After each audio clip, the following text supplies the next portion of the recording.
7.1 মাত্রার ভূমিকম্পে কেঁপে উঠল নেপাল চীন সীমান্ত। এতে তিব্বত অংশে প্রাণ গেছে 53 জনের, আহত হয়েছেন অন্তত 62 জন।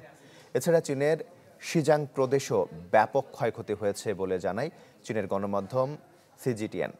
মার্কিন ভূতাত্ত্বিক সংস্থা ইউএসজিএস জানায় ভূমিকম্পটির উৎপত্তিস্থল নেপালের লেবুচি থেকে 93 কিলোমিটার উত্তর পশ্চিমে তিব্বতের শিজাং অঞ্চল। কম্পন অনুভূত হয়েছে ভারত, চীন ও ঢাকা সহ বাংলাদেশের কয়েকটি অঞ্চলে। ঢালাইয়ে দৃঢ়তা, নির্মাণে নিশ্চয়তা, প্রিমিয়ার সিমেন্ট, ঢালাইয়ের রাজা। ভূমিকম্পে আবারও কেঁপে উঠল হিমালয়, থরথর করে কাঁপল তিব্বত, নেপাল ও ভারতের কিছু অংশ। এসব অঞ্চলের বাসিন্দারা মঙ্গলবার সকালে 7.1 মাত্রার ভূমিকম্পে আতঙ্কিত হয়ে পড়েন। ভূমিকম্পটির উৎপত্তিস্থল নেপালের লেবুচি থেকে 93 কিলোমিটার উত্তর পশ্চিমে তিব্বতের শিজাং অঞ্চলে। পরবর্তী 1.5 ঘন্টায় 10টির বেশি আফটারশক অনুভূত হয়, যার এক একটির মাত্রা ছিল 4.8 থেকে 5.1। ভূমিকম্পে সবচেয়ে বেশি প্রাণহানি ও ক্ষয়ক্ষতি হয়েছে তিব্বতে। সেখানকার ডিংরি অঞ্চলের 27টি গ্রামে চলেছে ধ্বংসযজ্ঞ। হাজারেরও বেশি ঘরবাড়ি হয়েছে বিধ্বস্ত। আশঙ্কা করা হচ্ছে আরও বাড়বে প্রাণহানি। মার্কিন ভূতাত্ত্বিক সংস্থা ইউএসজিএস জানায় রিক্টার স্কেলে এর মাত্রা ছিল 7.1, যদিও চীনের স্থানীয় অধিদপ্তর বলছে এর মাত্রা ছিল 6.8।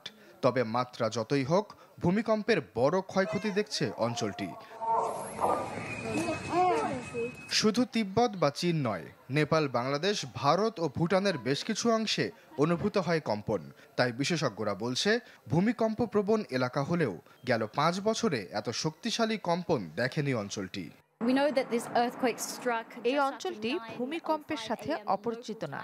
গেল 5 বছরে অন্তত 29টি ভূমিকম্পন শনাক্ত হয়েছে, যার মাত্রা 3-এর বেশি। তবে স্থানীয়রা বলছেন শেষ 5 বছরে এত শক্তিশালী ভূমিকম্প দেখেননি তারা। এজন্যই শুধু তিব্বতে নয়, পার্শ্ববর্তী কয়েক দেশেও এর প্রভাব পড়েছে। ধ্বংসস্তূপে চলছে উদ্ধার কাজ। সর্বোচ্চ তৎপরতায় উদ্ধার অভিযান পরিচালনার নির্দেশ দিয়েছেন চীনের প্রেসিডেন্ট শি জিনপিং। ক্ষতিগ্রস্ত অঞ্চলগুলোয় উদ্ধার কাজে মোতায়েন করা হয়েছে 1,500-এর বেশি উদ্ধার কর্মী।